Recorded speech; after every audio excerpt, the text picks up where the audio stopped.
Perkenalkan, nama saya Walburga Hayati, dari S1 Manajemen 2B Pagi.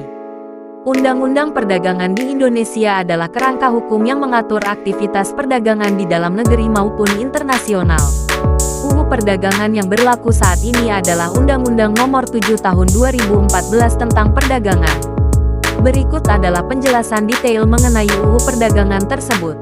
1. Latar belakang dan tujuan. UU Perdagangan dibuat untuk memberikan kepastian hukum dalam aktivitas perdagangan, melindungi konsumen, serta menciptakan iklim usaha yang sehat dan adil. Tujuannya adalah untuk mendukung pertumbuhan ekonomi nasional dan memastikan kelancaran arus barang dan jasa. 2. Ruang lingkup. UU Perdagangan mencakup berbagai aspek perdagangan, termasuk perdagangan barang dan jasa, distribusi dan logistik, perjanjian dagang, perlindungan konsumen, serta pengawasan dan penegakan hukum. 3. Perdagangan barang dan jasa. UU ini mengatur perdagangan barang dan jasa baik di dalam negeri maupun ekspor dan impor. Beberapa poin penting meliputi standar dan mutu barang, pengaturan standar, dan mutu barang yang diperdagangkan untuk melindungi konsumen, yaitu label dan keterangan, kewajiban memberikan informasi yang jelas dan benar pada label produk, penetapan harga, pengaturan harga barang strategis untuk menjaga kestabilan harga di pasar.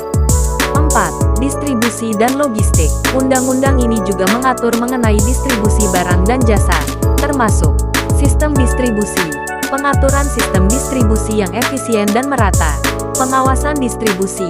Pemerintah berwenang mengawasi dan mengendalikan distribusi untuk mencegah penimbunan dan kelangkaan barang. 5. Perjanjian dagang. Pengaturan mengenai perjanjian dagang antara pelaku usaha, termasuk perjanjian kerjasama, bentuk dan jenis perjanjian kerjasama yang diakui, perlindungan hak dan kewajiban.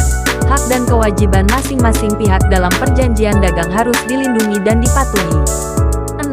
Perlindungan konsumen. UU ini menekankan perlindungan terhadap konsumen melalui kepastian hukum, menjamin hak konsumen untuk mendapatkan produk yang aman dan sesuai dengan yang dijanjikan. Sanksi dan pengawasan. Pengenaan sanksi bagi pelaku usaha yang melanggar hak konsumen dan pengawasan oleh instansi terkait. 7. Pengawasan dan penegakan hukum. Untuk memastikan pelaksanaan UU ini, dilakukan pengawasan dan penegakan hukum oleh pemerintah melalui pengawas perdagangan, penunjukan badan atau lembaga yang bertugas mengawasi aktivitas perdagangan. Sanksi administratif dan pidana. Pemberian sanksi administratif dan pidana bagi pelanggar UU Perdagangan. 8. Kerjasama internasional. UU ini juga mencakup aspek kerjasama internasional dalam bidang perdagangan, kesepakatan dagang internasional, pengaturan mengenai kesepakatan dagang dengan negara lain, fasilitasi ekspor dan impor, kebijakan untuk mendukung ekspor dan impor yang menguntungkan negara. 9. Sosialisasi dan pendidikan. Pemerintah bertanggung jawab untuk melakukan sosialisasi dan pendidikan kepada masyarakat dan pelaku usaha mengenai ketentuan dalam UU Perdagangan agar mereka dapat mematuhi peraturan yang ada. Dengan adanya UU Perdagangan, diharapkan tercipta iklim perdagangan yang lebih transparan, adil, dan kondusif bagi pertumbuhan ekonomi Indonesia.